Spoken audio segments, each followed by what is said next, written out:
This is episode 3 of SORD Sleds, where we take you around the country to some of the top captains, show you their setups and what they did to make them their own. Out here today, we're in Dauphin Island. We just got on some sheepies, absolutely smashed them with Captain Collier. He's out here. Yeah. He's gonna walk us through. Come on. What's going on, man? Yeah, y'all hop on board and I'll show y'all the old Blackjack 256. What's going on, y'all? Brandon Collier here, AKA Captain Collier. I have a YouTube channel, do the social media stuff, and hence the name. I also run guided fishing trips as well. I run throughout the year when I can. I do have a full-time job, so I kind of have to work in between there. But this is my boat. This is a 256 Blackjack, and I purchased this boat about 3 years ago because it's a do-it-all boat. You can kind of do offshore fishing, near shore, inshore. I mean, it's got an 80 gallon tank, average 3 miles to the gallon. I've got a 300 Mercury Verado, so that kind of allows me to kind of get on out offshore 40, 50, sometimes 60 miles, do some bottom fishing, tuna fishing, trolling, whatever it may be, and then also kind of ease up into the back bays and marshes or in the Mississippi Sound and just stuck a trout, flounder, redfish. So it's kind of why I bought this boat. I can kind of do it all when the weather allows. So we're gonna go ahead and walk y'all through and show you all the accessories and everything that I have on this boat that I like. All right, so we'll go ahead and get started. I bought this boat brand new in 2023. Actually had to wait 18 months to pick this boat up from the time that I ordered it because it was around COVID time. They would not start on the build until they got the motors in, and they were kind of on back order. So it took a while to get it, but I'm super happy that I ended up getting it. I had a couple buddies just tell me how good it was, and this is one of the best riding inshore bay boats that I've been on. It is a hybrid style boat, so you have a very open layout in the bow and in the stern.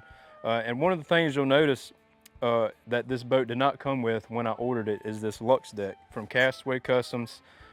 It's, you know, just like your marine mat, sea deck or deck it, whatever, but this Lux deck right here is jam up. It is 5 times stronger than any of the other marine mats out there, and it comes with a 5-year warranty. So got to give a shout out to them. It's awesome, feels really good on your feet when you're out there fishing all day. I like to barefoot fish a lot, so that is one of the key things that I do like about it. And I really didn't add anything else to this boat when I ordered it. I pretty much got everything that I knew that I would eventually need or use over time when I bought it. So I've got the radar, got the JL audio system, trolling motor, I mean, power poles, the whole 9 yards. So we're gonna walk y'all through, show you everything we got. All right, so we're at the dash now, and just as I mentioned before, I pretty much got every accessory you can think of, and I've got them all right here, easily accessible with these switches right here. I've got dual 12-inch Simrad screens. These are NSS Evo 3s. Got Seymour maps. I've got strike lines, all the charts that I need to be able to run trips out here successfully, inshore and offshore. I have a through-hole transducer, an Airmar B175 high-wide, and also a transom mount transducer, 3-in-1. So that allows me to have side scan, down scan, and then when I'm offshore, that's kind of when I run the through-hole. It gives me a lot more power to be able to read while I'm running on plane. And just going through some of the accessories, as I mentioned, got the Media Master JL audio system, got trim tabs, got a Bob's jack plate, power poles, got my radio here, and all of this stuff is connected via NEMA 2000 network. So when I do have my Simrad screens on and we're running, I can control my radio through there. I have autopilot, so if we're running offshore, making a 40 or 50 mile run, I can just set my heading and sit back and let the boat kind of take us there. So that's one of my favorite features about this boat is autopilot.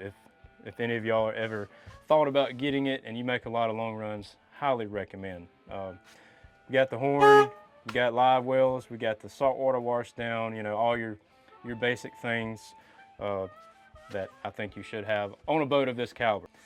So on from here, we'll show y'all the storage that I do have on this boat. Another great thing about this boat has port and starboard, very large hatches. Everything is insulated. So as you can see, we've kind of been doing some filming and everything today. So, I mean, we've got a lot of stuff, plenty of bags, camera gear. This is normally where I store my lures, ropes, lines, any of that stuff, any kind of tackle you could put in there. Got a front live well right here. I believe this is a 15 gallon This is normally where I put my live shrimp, finger mullet, stuff like that. And it does have an aerator in there as well. So it has a fill and an aerator. So if I have leftover live shrimp, I can take to the house, leave my aerator on overnight, and they'll be good for the next morning.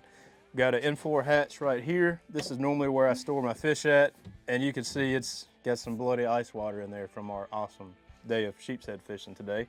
But yeah, all these hatches are insulated and hold ice very well. Got a 65-quart Yeti cooler right here. That's where the cold beverages go. And then as you'll see right here, this has a large accessible door that you can get in and actually get inside to see all of your electronics, all your fuses, relays, and everything. So another great thing about this boat is it's easily to get in there, easily accessible to get in there and work on anything if you have to. So another thing that I love about this boat is all the rod holder storage that you have. So on both sides of the console, you've got 4 rod holders on this side, port and starboard, and they have holes in the T-top, the hard top, that the rods can actually go through, and you don't have to worry about, you know, the rods being bent out or possibly breaking the tip. Got storage up under the gunnels here that you can put gaffs and even more rods. Walking to the back here, got rocket launcher rod holders, 4 here, 4 up top, 5 in the back. We've got 1 right here. Just, you can bring any amount of rods that you want. You know, not to get too crazy, but if you want to fish inshore in the morning and then go offshore in the afternoon, you've got plenty of storage to bring as many rods as you want. And then moving on to the power poles, I've got 8-foot power poles right here.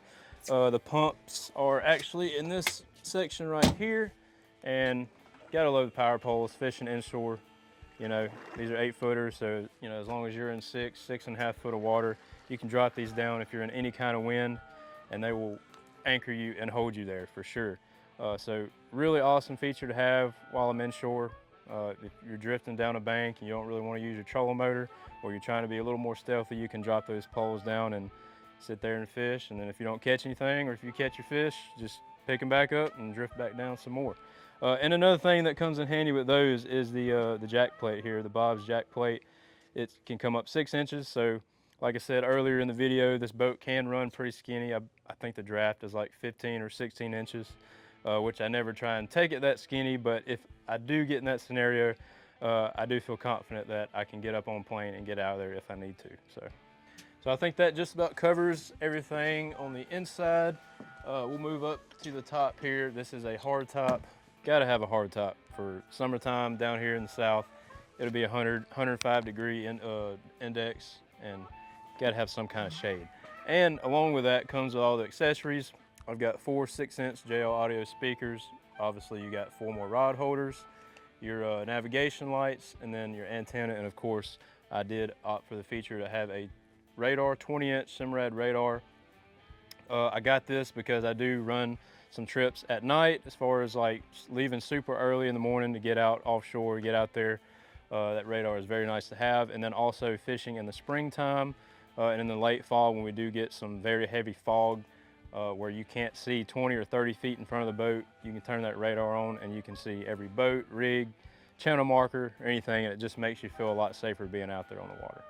And I gotta say, one of my most memorable moments on this boat was actually last year. I had a crew, 2 guys out with me. We ran 60 miles offshore, and we actually put a 150-pound yellowfin tuna on this boat.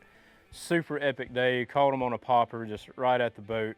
Would love to be able to do that again, but if not, I do have plans to hopefully take this rig out and drop for a swordfish, or even possibly start doing some trolling and maybe get a wahoo on the boat. So that would be great. That's the plans for this boat for the next, or at least this year, this season.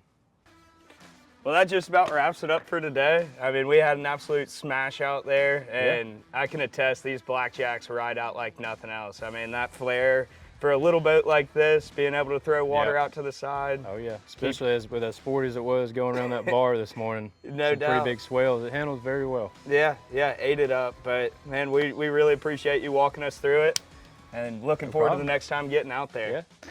All right, well, that wraps it up over here in beautiful Dauphin Island, Alabama. We had an absolute blast fishing with Captain Collier out there on this 2025 Blackjack. If you want to go fish with him, all of his information will be below. Be sure to comment who you want us to go see next. And that wraps it up for episode 3. See you guys later.